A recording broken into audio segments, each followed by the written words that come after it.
നമസ്കാരം. കോൺഗ്രസിന് വീണ്ടും തലവേദനയായി ശശി തരൂരിന്റെ മോദി പ്രശംസ. നയതന്ത്ര വിഷയത്തിലാണ് തരൂർ വീണ്ടും മോദിയെ പുകഴ്ത്തി രംഗത്ത് വന്നത്. പുതിയൊരു ലേഖനത്തിലാണ് കോവിഡ് കാലത്തെ കേന്ദ്ര സർക്കാരിന്റെ വാക്സിൻ നയത്തെ തരൂർ പുകഴ്ത്തിയത്. വാക്സിൻ കയറ്റുമതിയിലൂടെ ഇന്ത്യയുടെ ആഗോള പ്രതിച്ഛായ ഉയർന്നുവെന്ന് തരൂർ പറഞ്ഞു. കോവിഡ് കാല ഭീകരതകളിൽ നിന്ന് വേറിട്ട് നിൽക്കുന്നതാണ് ഇന്ത്യയുടെ അന്നത്തെ വാക്സിൻ നയതന്ത്രം.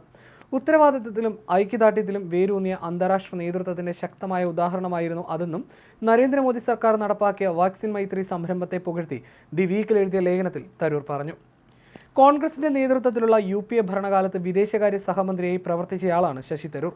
2020-2021 കാലത്തെ കോവിഡ് മഹാമാരിയെ നേരിടാൻ നരേന്ദ്രമോദി സർക്കാർ നടത്തിയ അന്താരാഷ്ട്ര നീക്കങ്ങളെയാണ് തരൂർ അംഗീകരിക്കുകയും അഭിനന്ദിക്കുകയും ചെയ്യുന്നത്. കോവിഡ് കാലത്ത് 100-ലധികം രാജ്യങ്ങൾക്ക് വാക്സിനുകൾ നൽകുന്നതിനായി പ്രധാനമന്ത്രി നരേന്ദ്രമോദിയുടെ നേതൃത്വത്തിലുള്ള സർക്കാർ നടപ്പാക്കിയ സംരംഭമാണ് വാക്സിൻ മൈത്രി. ഇതിന്റെ ഭാഗമായി 2021 ജനുവരി 20 മുതൽ ഇന്ത്യ വാക്സിൻ വിതരണം ആരംഭിച്ചു. കോവിഷീൽഡ്, കോവാക്സിൻ എന്നീ വാക്സിനുകൾ നിർമ്മിച്ച് നേപ്പാൾ, ഭൂട്ടാൻ, മാലദ്വീപ്, ബംഗ്ലാദേശ്, ആഫ്രിക്കൻ രാജ്യങ്ങൾ, മ്യാൻമർ എന്നിവയുൾപ്പെടെ 100-ലധികം രാജ്യങ്ങൾക്ക് ഇന്ത്യ ഇത് വിതരണം ചെയ്തു. സമ്പന്ന രാജ്യങ്ങൾ ചെയ്യാത്തത് ഇന്ത്യ ചെയ്തുവെന്നും തരൂർ പറഞ്ഞു. വസുദൈവ കുടുംബകം എന്ന തത്വത്തിൽ വേരൂന്നിയ ആഗോള ഐക്യദാർഢ്യത്തിന് സർക്കാർ ഊന്നൽ നൽകിയെന്നും ഉപഭൂഖണ്ഡത്തിലെ മറ്റു രാജ്യങ്ങളുമായുള്ള ബന്ധം ശക്തിപ്പെടുത്താൻ ഇന്ത്യക്ക് സാധിച്ചുവെന്നും തരൂർ ചൂണ്ടിക്കാട്ടി.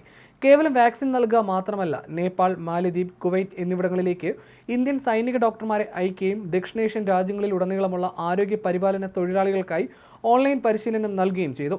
ഇതുവഴി ഇന്ത്യക്ക് ദീർഘകാല അന്താരാഷ്ട്ര സഹകരണത്തിന് അടിത്തറവാകാൻ സാധിച്ചതിനൊപ്പം അടിയന്തര ആരോഗ്യ ആശങ്കകൾ കൈകാര്യം ചെയ്യാൻ സാധിച്ചുവെന്നും തരൂർ പറയുന്നു.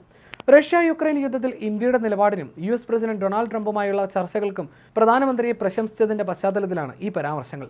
അതേസമയം തരൂരിന്റെ പ്രസ്താവനയെ പിന്തുണച്ച് BJP സംസ്ഥാന അധ്യക്ഷൻ രാജീവ് ചന്ദ്രശേഖറും രംഗത്തെത്തി. തരൂരിനും പല കോൺഗ്രസ് നേതാക്കൾക്കും മനംമാറ്റം ഉണ്ടായെന്ന് രാജീവ് ചന്ദ്രശേഖർ വ്യക്തമാക്കി. റഷ്യ-യുക്രൈൻ യുദ്ധത്തിലെ ഇന്ത്യൻ നിലപാട് ഉചിതമെന്ന് കോൺഗ്രസ് നേതാക്കൾ അടുത്തിടെ സമ്മതിച്ചിരുന്നു.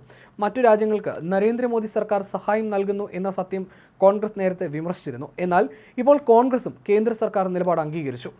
തരൂരിന്റെ നിലപാട് സ്വാഗതം ചെയ്ത് BJP രംഗത്ത് വന്നു. ഈ അഭിപ്രായ പ്രകടനത്തിന്റെ പേരിൽ ശശി തരൂരിനെ കോൺഗ്രസ് പുറത്താക്കില്ലെന്ന് കരുതാമെന്ന് BJP വക്താവ് ഷഹസാദ് പൂനെവാല പ്രതികരിച്ചു. ഇതിനു മുമ്പും BJP അനുകൂല പ്രസ്താവനയുടെ പേരിൽ തരൂർ വിവാദത്തിലായിരുന്നു. പാർട്ടിയെ വെട്ടിലാക്കിയ CWC അംഗവും MPയുമായ ശശി തരൂരിന്റെ മോദി പ്രശംസ അവഗണിക്കാനാണ് കോൺഗ്രസ് തീരുമാനിച്ചത്. നടപടിക്ക് സമ്മർദ്ദമുണ്ടെങ്കിലും പാർട്ടി വിരുദ്ധ പ്രസ്താവനകളിൽ പ്രതികരിക്കേണ്ടെന്നാണ് നേതൃത്വത്തിന്റെ തീരുമാനം. കഴിഞ്ഞ മാസം അവസാനം ഹൈക്കമാൻഡ് വിളിച്ച നേതൃയോഗത്തിലെ തീരുമാനത്തിന് വിരുദ്ധമായി തരൂർ മുന്നോട്ട് പോകുന്നതിൽ കടുത്ത അതൃപ്തിയിലാണ് ഹൈക്കമാൻഡ്.